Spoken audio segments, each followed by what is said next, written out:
झन्डै यार हुइली यार सम्झी अनुभव कस्तो पायो उहिले अन्तखेरि भन्नु त यो ट्रेनिङ ठिक छ नि होइन सम्झीले हान्छ है उहिले यार झन्डै पल्टाइदिएको भने सम्झीले अघि त मलाई है गाईले हान्नुपर्छ कि उहिले चाहिँ हान्नुपर्छ कि एनएस भइसकेपछि यस्तो गऱ्यो भने मजा आउँदैन गाई हान्नुपर्छ सम्झीको रन्के फेरि खान्छ जाडो छ रोड्नुपर्छ जाडोमा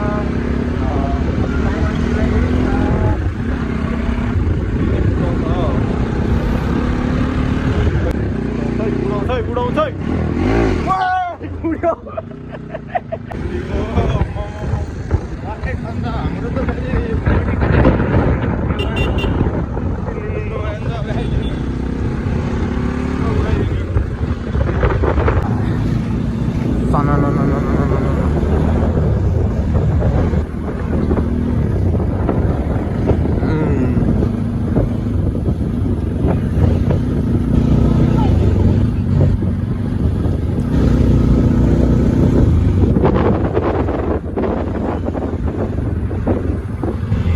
चेकिङ छ कि हो यहाँ हजुर चेकिङ छ क्या हो छैन चेकिङ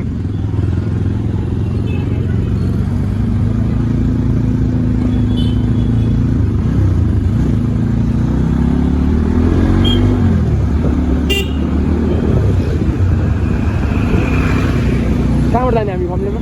ल्याउनुपर्छ फम्ले गाई यस्तो सम्झी छ होइन सम्झीले चाहिँ कुदाइरहेछ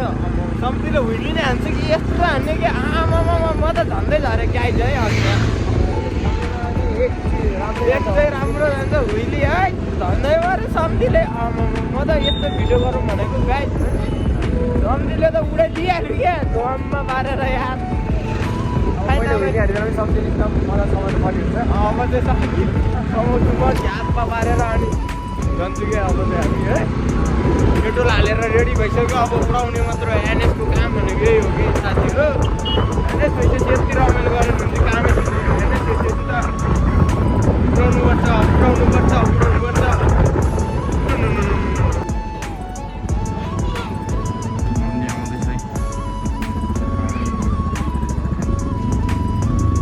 हामी माथि हो